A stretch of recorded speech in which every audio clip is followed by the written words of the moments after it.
sharing my story. I think it's just empowering when you have a story that you can connect with people about. And so I just want to start off by saying that, but I just wanted you guys to think of a time that you felt like you were vulnerable, that you felt like your heart was just laid out on the street. You felt like no one cared and you were searching to be accepted. You're wanting someone to notice you. Or a time that you had to make a decision and you didn't know which way to go. You were sweating. Your heart was beating. Your hands were shaking. You didn't know how it would turn out. And that's just it. We just don't know how things will turn out. And we've all been in that vulnerable state. And I've been one of these people that was in a very vulnerable state. I was 15 years old, 14 years old. I was going to Jessup High School at the time.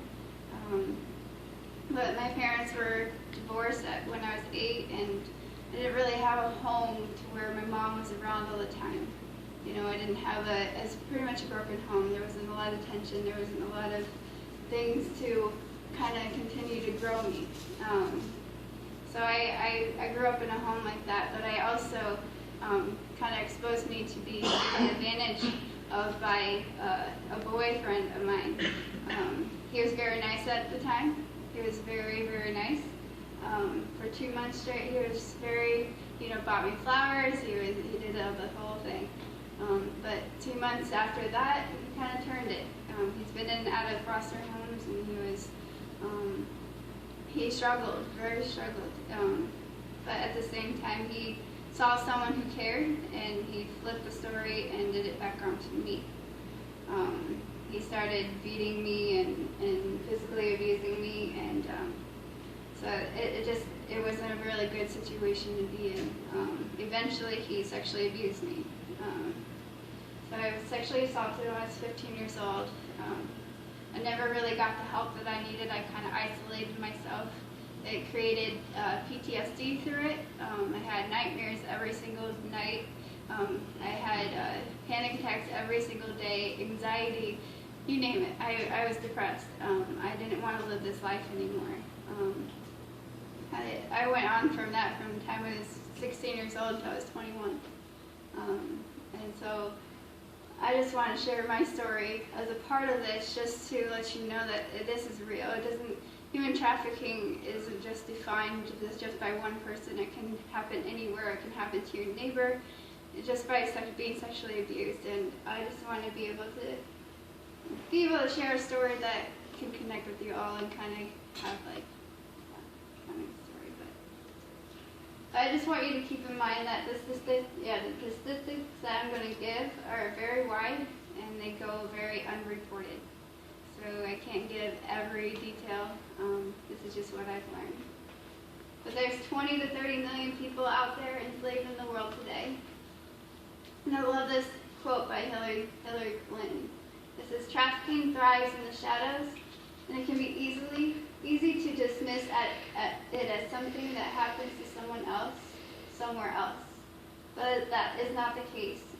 Trafficking is the crime that involves every nation on earth, and it even includes our own."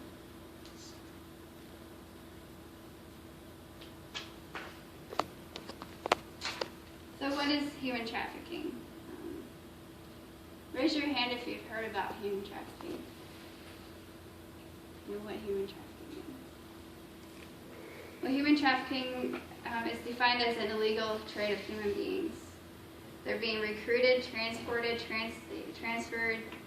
They're being threatened or forced by coercion, abduction, fraud, deception, you name it. There's two kinds. They're being either forced for labor or sexual exploitation, which it doesn't target one specific person, but the most common of trafficking happens to women and children, and it happens from ages 12 to 17 years old. Human trafficking is the fastest growing criminal enterprise in the world. It raises $32 billion of the criminal industry. Now this is the national map of where its potential trafficking cases are known. So you can see, like, across the nation where calls and specific things have happened. It's a lot of human trafficking. One of the types of human trafficking is sex trafficking. It is compelled by commercial sex industry, pornography, prostitution, stripping. People who are being sex trafficked are being forced into this type of lifestyle. And 80% of human trafficking is sex trafficking. And every 30 seconds, another person is becoming a victim of it. There's also forced labor. I won't touch too much on this topic because it's just so complex, human trafficking. But it is someone who's being forced to work. They are being traded. They either have, like, they're in poverty or they're in homes where they get these people to come for opportunities and give these opportunities of, like, here's another opportunity, I can give you money for your family, and then they get traded into forcing, and they never stop working. They work more than 80 hours a week. They never stop. And these people, they can happen in landscaping, nail salons, cleaning, agriculture, you name it, and restaurants as well. The Iowa statistics. I have these pamphlets. If you want one, you can take one. But this is a report for Iowa through 2013 of all the calls and everything that's happened in Iowa.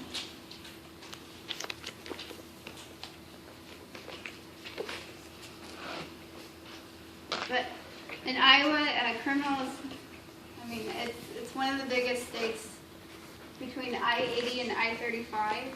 We're connected from California to New York.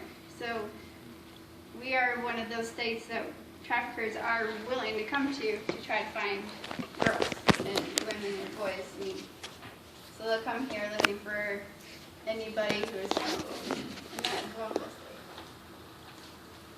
And this is in 2013 in Iowa. There was 54 callers. Now this is high for Iowa. If you consider the underreported statistics that don't ever get marked down, that's very high from 2013. Waterloo, right there. The traffickers, there's 4 types of child trafficking. The 4 types are pimp-controlled, family-oriented, gang-controlled, and organized crime-controlled. The pimp-controlled, there's 2 types of pimps. There's a Romeo, and then there's a guerrilla pimp. The Romeo pimps, they kind of try to lure you into trying to think that they're better than what they are. These people will do everything in their power to try to think that they're your lover. They're going to try to say you're beautiful. They'll tell you everything you want to hear. Now the thing is Romeo pimps can go online and talk to you. Okay, you say there's a vulnerable teen out there. She's posting things on her Facebook. She's saying my home sucks right now. She's saying, or she's posting stuff about herself that she's just not happy. There's cases where traffickers will go online. They will become friends with these girls, and then they will, become best friends with them because they're wanting that attention. And then they'll be like, let's meet up at a mall. We'll meet somewhere. And then when they meet up, it's not the person that they're talking to, it's the trafficker. And so that's the majority of what Romeo pimps do. So it's not necessarily by force. It's like luring them into that state. And then there's the guerrilla pimp. Guerrilla pimps, they're the ones that do abduct you. They're the ones that play mind games with you. They're the ones that physically abuse you. They immediately rape you. They isolate the person pretty much. The term that we use with pimps is called grooming. And this goes with the pretty much the Romeo pimp most of the time, but it's a period of time which a pimp is building the relationship to trust the victim, for the victim to trust him or her. This can look like courting and gradual exposure to commercial sex.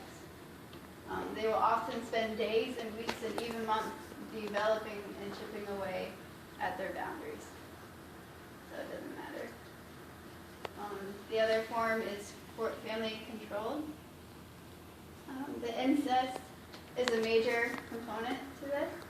It's important to acknowledge that mothers are often a part of this abuse both actively and indirectly.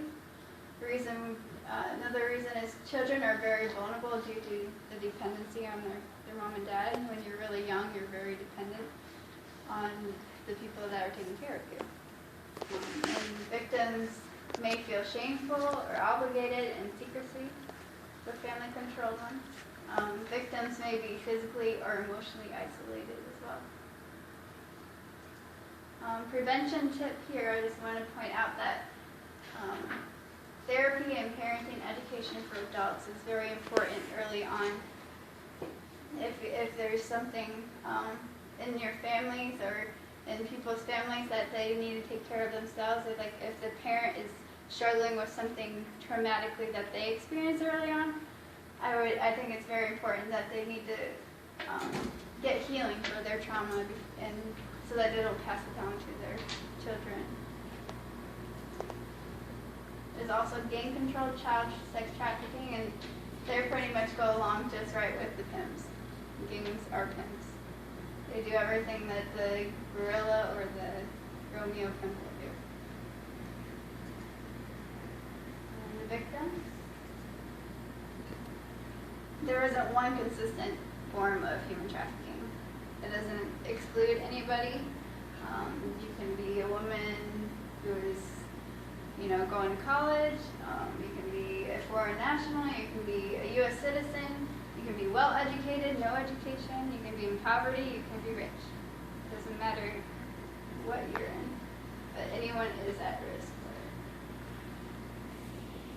for it. The vulnerable, and anyone who is in a vulnerable state are most at risk. The ones that have undocumentation. This one I want to point out here is the runaway and a homeless youth. I thought this is outstanding. Was the 1 in 3 runaway youth are approached for commercial sex within 48 hours of being on the street. 40 hours. There's atmospheres where people are oppressed. That's what a lot of traffickers look for, or poverty. So traffickers will try to target individuals who are vulnerable because it's easier to have control over someone who's vulnerable. Just some red flags, just to point out for some victims. Common work and living conditions. If you're trying to see if someone's being trafficked or they're being controlled by somebody, these are very red flags to look for. They're not free to leave or come and go as he or she wants to.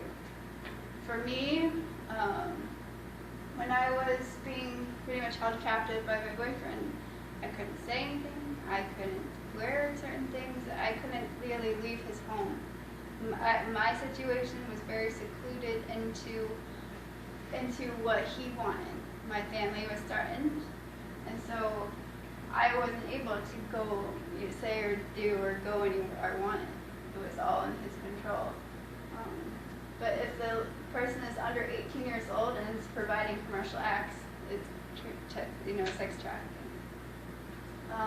Poor mental health or abnormal behavior. If the person is portraying like really unusual anxiety or fearfulness and just doesn't really look you in the eye, there could be possible human trafficking there. Lack of control. A lot of times if you see a homeless person or a young girl who's 13, 14 years old on the street, she has no possessions, she has no identification, a lot of times they're being trafficked. Other indications are, a lot of times these traffickers will, like pimps, will try to they will brand them, they'll tattoo them. So they'll have the trafficker's name written on their body somewhere. Or if they say that they're just visiting somewhere, they're unable to state where they're staying, usually they're being held captive by someone. This is something that I really want to point out today is your online prevention. Like I've mentioned before, I think it's very important to know that the safety behind the internet. It's just so broad out there that you can search anything or you can type anything and somebody can contact you. You can look at on Facebook, you can look at anybody's profile, anybody's. And so sex traffickers are really looking for kids who are vulnerable on Facebook.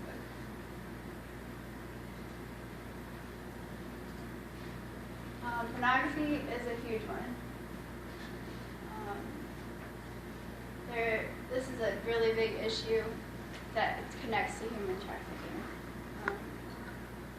It's something in our culture that is very abnormal. I mean, it's a norm in our society. You see magazines full of sexualized women on covers. You see movies, and everything you see in this world is sexualized. I mean, your terms of use, I was forced to watch this, and I was 15 years old, saying that this is how I'm supposed to act.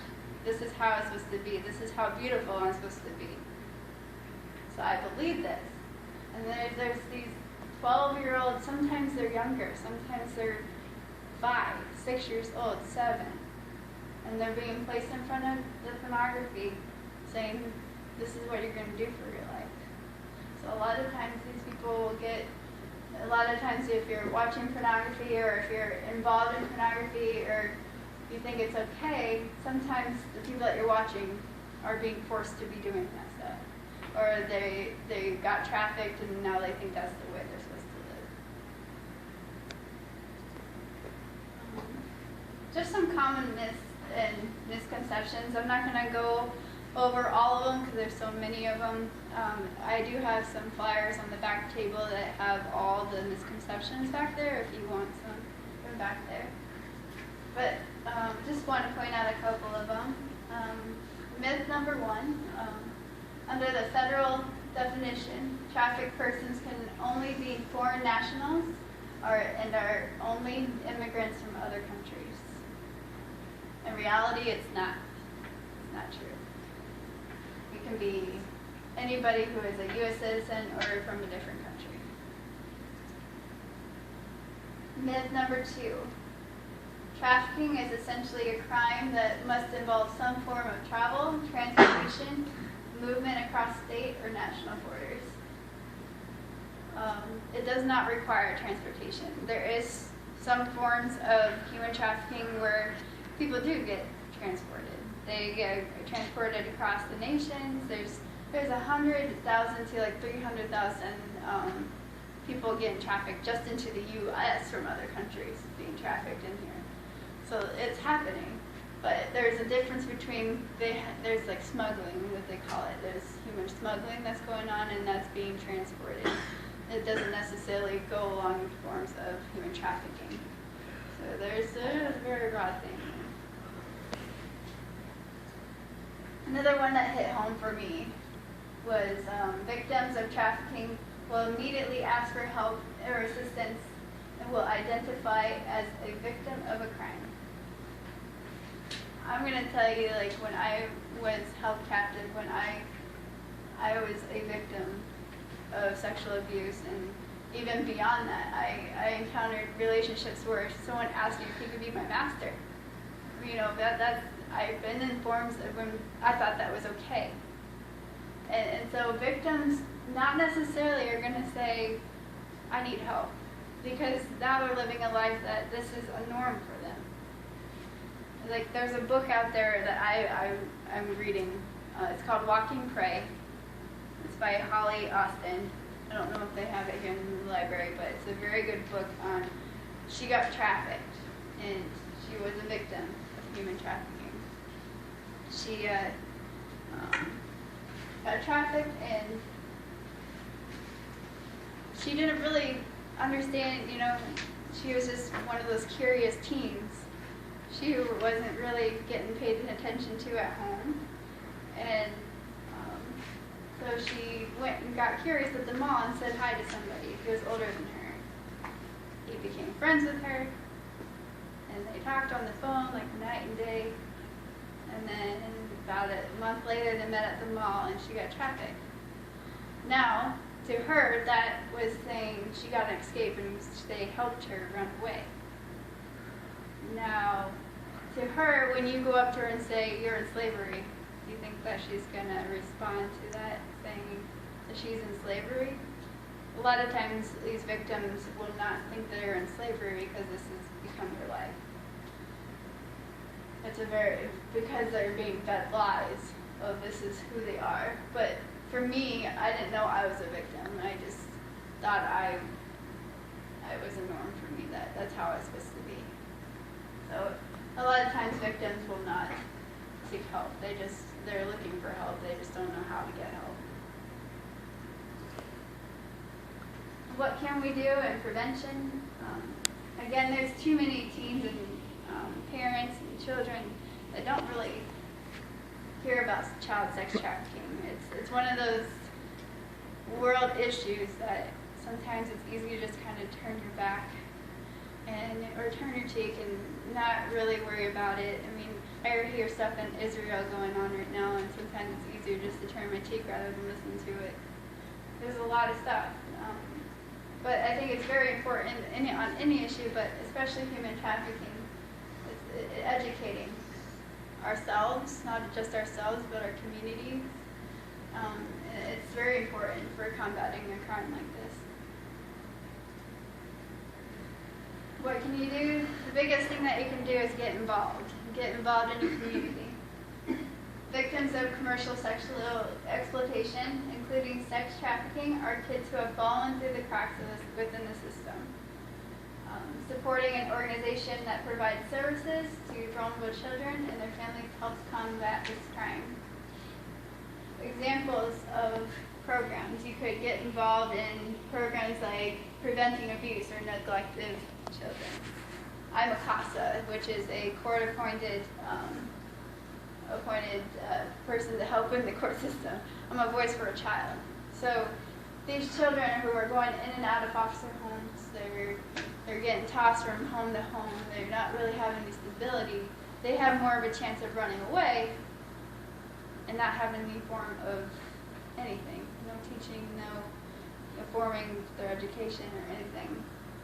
So that's one way you can get involved, or you can get involved in an organization that deals with poverty, preventing children from dropping out of school, supporting foster care or bullying, runaways. There's so many things that we can get involved in. How do you become a CASA? I have some pamphlets back there that you can call. Renee is the lady here in Waterloo. You can get involved and she'll get you set up for that.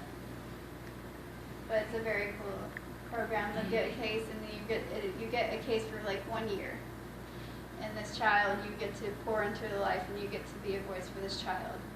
You get to go to these court dates. Every court date you would have to go to, and then you would have to speak on how their living conditions are. You would travel from their homes, wherever their foster homes are, and with their parents. But the main goal is to get them back to their parents if they're stable. It's a really good program. You can donate money, you can donate your skills, any gifts of any kind. Examples of using your gifts. Are you a photographer, an officer, maybe creating a fundraiser or education materials, or a local domestic shelter. And if you're a web designer, you can help a nonprofit by updating their website. Or if you want to be a voice, you become a CASA. You don't even have to be a CASA. You can be a mentor. You can be just an advocate for somebody that needs it. I just want to make an important note that traffickers will target youth who lack support or any resources. And whatever you do, whether it's raising awareness, whether it's becoming more educated, helping out in a local organization. Or if you just donate money, I mean, every bit helps and every bit counts with it. There is a National Human Trafficking Resource hotline. You can email them. If you ever see signs of human trafficking, you can call them. If you want more information, you can call that hotline number and they'll give you all the information you need.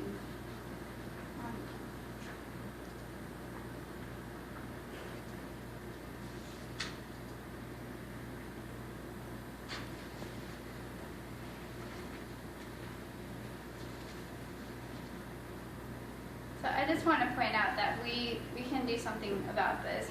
Each of us have something about ourselves that's very unique and very something that can connect with what's happening here.